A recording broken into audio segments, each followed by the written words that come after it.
Hi to all, welcome back to Chaitu magical vlogs. ఈరోజు vlog వచ్చేసి థంబ్నెయిల్లో చూసే ఉంటారు కదా, వెజిటేబుల్ బిర్యానీ చాలా సింపుల్ ప్రాసెస్లో టేస్టీగా ఎలా ప్రిపేర్ చేసేయాలో ఫుల్ వ్లాగ్ షేర్ చేస్తున్నాను. ఈ వీడియోని ఎక్కడ స్కిప్ చేసేయకుండా చూసేయండి. ఇంకా ఏమాత్రం ఆలస్యం చేయకుండా మనమైతే ప్రాసెస్లోకి వెళ్ళిపోదాం. ముందుగా ఇక్కడ వెజిటేబుల్ బిర్యానీ కోసం వెజిటేబుల్స్ అన్నీ నేను రెడీ చేసి పెట్టుకున్నాను. అలాగే దానికి కావాల్సిన ఐటమ్స్ కూడా రెడీగా పెట్టుకున్నాను. ఇవైతే బాయిల్డ్ వెజిటేబుల్స్. ఇందులో నేను వచ్చేసి క్యాలీఫ్లవరు, ఆలు, క్యారెట్, బీన్స్, బఠానీ యూస్ చేస్తున్నాను. మీ దగ్గర ఏ వెజిటేబుల్ ఉంటే ఆ వెజిటేబుల్స్, అంటే మేము బిర్యానీకి ఏమేమి వేస్తామో ఐడియా ఉంటుంది కదా, అవి బాయిల్ చేసుకోవాలి. ఇవి వచ్చేసి 70% బాయిల్ చేసి పెట్టుకున్నాను. మరీ బాయిల్ అయితే టేస్ట్ బాగోదు, 70% బాయిల్ చేసి తీసుకోవాలి. నెక్స్ట్ ఫ్రైడ్ ఆనియన్స్, అలాగే పన్నీర్ కూడా ఫ్రై చేసి రెడీగా పెట్టేసుకున్నాను. ఇప్పుడు నెక్స్ట్ ప్రాసెస్ ఏంటో చూసేద్దాం. ముందుగా మనమైతే బాయిల్ చేసుకున్న వెజిటేబుల్స్ అన్నింటినీ ఈ బౌల్లోకి వేసేసుకోవాలి. ఇక్కడైతే నేను బిర్యానీ చేసే బౌల్లోనే మిక్స్ చేసుకుంటున్నాను వెజిటేబుల్స్ అన్నింటినీ. ఇప్పుడు ఇందులోకి 1.5 టేబుల్ స్పూన్ ఉప్పు, 1 టేబుల్ స్పూన్ కారం, అలాగే 1 టేబుల్ స్పూన్ గరం మసాలా.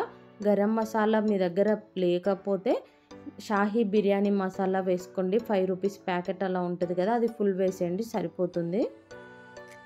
అల్లం వెల్లుల్లి పేస్ట్ 1 టేబుల్ స్పూన్, అలాగే జీడిపప్పులను ఫ్రై చేసి తీసుకున్నాను ఒక 10, అవి కూడా వేసేసుకొని పచ్చిమిర్చి 3 లేదా 4 వేసుకోవాలి. అలాగే కొద్దిగా కరివేపాకు, గుప్పెడు క్వాంటిటీతో పుదీనా, కొత్తిమీర చక్కగా వాష్ చేసి కట్ చేసి వేసుకోవాలి. ఇందులోకి మనం ఫ్రై చేసుకున్న ఆనియన్, పన్నీర్ కూడా వేసేసుకోవాలి. నెక్స్ట్ నెయ్యి వేసుకుంటున్నాను.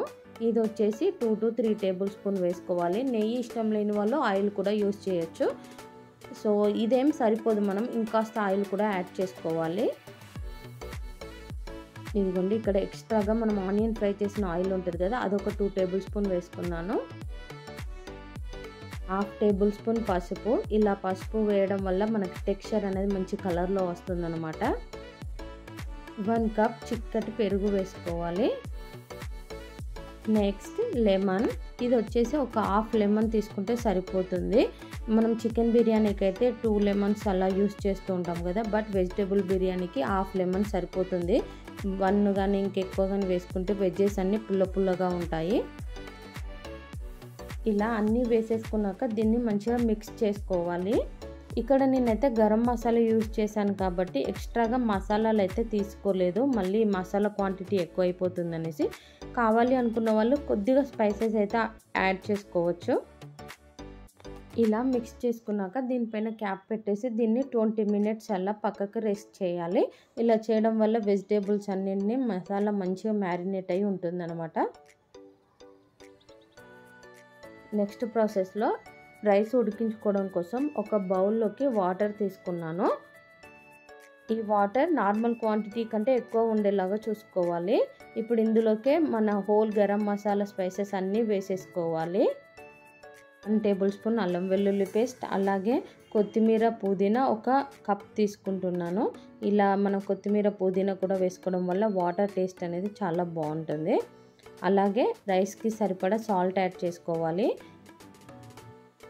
అలాగే 1 టేబుల్ స్పూన్ నెయ్యి వేసుకుంటున్నాను. నెయ్యి ఇష్టం లేని వాళ్ళైతే స్కిప్ చేసి ఆయిల్ కూడా వేసేసుకోవచ్చు. మీరు ఫ్రై చేసిన ఆనియన్ ఆయిల్ ఉంటే కూడా అది కూడా వేసుకోండి, టేస్ట్ చాలా బాగుంటుంది. ఇలా అన్నీ వేసేసుకున్నాక ఇప్పుడు స్టవ్ ఆన్ చేసి పెట్టేసుకొని ఈ వాటర్ని బాగా మరిగించుకోవాలి. ఇలా మరుగుతున్న వాటర్లోకి ముందుగానే నానబెట్టిన బాస్మతి రైస్ అయితే వాష్ చేసుకున్నాక అట్లీస్ట్ 1/2 అవర్ అయినా నానబెట్టుకోవాలి. అలా అయితేనే మనకి రైస్ చక్కగా పొడుగ్గా వస్తుంది.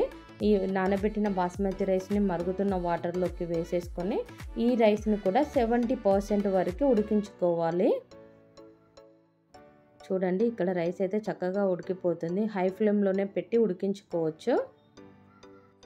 ఈ రైస్ని 70% అంటే ఇంకాస్త దమ్ చేస్తే మనకు రైస్ రెడీ అయిపోతుంది అనే స్టేజ్ వరకు ఉడికించి స్టవ్ ఆఫ్ చేసేసుకోవాలి. నెక్స్ట్ వచ్చేసి ఇక్కడ వెజిటేబుల్ దమ్ బిర్యానీ కోసం మనం మ్యారినేట్ చేసి పెట్టుకున్న బౌల్ ఉంది కదా, దీనిపైన మనం ఉడికించుకున్న రైస్ని లేయర్ బై లేయర్ వేసేసుకోవాలి. నీట్గా వాటర్ ఏమీ లేకుండా చూసుకుంటూ మనం రైస్ మొత్తాన్ని దీనిపైన వేసేసుకోవాలి. అండ్ ఇంకొకటి, ఇలా డైరెక్ట్గా కంటే కొంతమందికి ముందు కర్రీ ప్రిపేర్ చేసుకుంటే నచ్చుతుంది కదా, అలాంటి వాళ్ళు ఏంటంటే ఇలా మసాలా ప్రిపేర్ చేసి రెస్ట్ చేశాక ఒక 5 మినిట్స్ లో ఫ్లేమ్లో ఉడికించుకోండి. ఆ తర్వాత ఇలా రైస్ కూడా వేసేసుకోవచ్చు. అలా చేయొచ్చు, ఇలా డైరెక్ట్గా కూడా చేయొచ్చు. ఆల్రెడీ ఉడికించిన వెజిటేబుల్స్ కాబట్టి ఇక్కడ నేనైతే దమ్ బిర్యానీ డైరెక్ట్గా చేసేస్తున్నాను. రైస్ అంతా వేసేసుకున్నాక ఫైనల్గా ఫ్రైడ్ ఆనియన్స్, పుదీనా, కొత్తిమీర కొద్దిగా వేసేసుకొని 1 టేబుల్ స్పూన్ గీ వేసుకోవాలి ఫైనల్గా. సో చెప్పా కదా, నెయ్యి ఇష్టం లేని వాళ్ళైతే స్కిప్ చేసేయండి. బట్ ఉంటే మాత్రం, అంటే మీ ఇష్టం ఉంటే మాత్రం కంపల్సరీగా వేసేసుకోండి 1 టేబుల్ స్పూన్. టేస్ట్ స్మెల్ బాగుంటుంది. ఎలాంటి కలర్స్ అయితే ఇక్కడ యూజ్ చేయట్లేదు నేను. నెక్స్ట్ క్యాప్ పెట్టేసి దీన్ని ఒక 10 మినిట్స్ మనం దమ్ చేసేసుకోవాలి. లో టు మీడియం ఫ్లేమ్లో అడ్జస్ట్ చేసుకొని 10 మినిట్స్ దమ్ చేసుకుంటే మనకైతే వెజిటేబుల్ దమ్ బిర్యానీ రెడీ అయిపోతుంది. 10 మినిట్స్ తర్వాత స్టవ్ ఆఫ్ చేసి వెంటనే క్యాప్ ఓపెన్ చేయకుండా ఒక 5 మినిట్స్ అలా వదిలేస్తే దమ్ అనేది సెట్ అయిపోతుంది. 5 మినిట్స్ తర్వాత మనం సర్వ్ చేసుకున్నామంటే వెజిటేబుల్ దమ్ బిర్యానీ అయితే రెడీ అయిపోయింది. చూడండి, చూసారు కదా, చాలా సింపుల్గా చేసేసుకోవచ్చు అండ్ టేస్ట్ కూడా సూపర్గా ఉంటుంది. ఈ ప్రాసెస్లో ఒకసారి ట్రై చేసి చూడండి.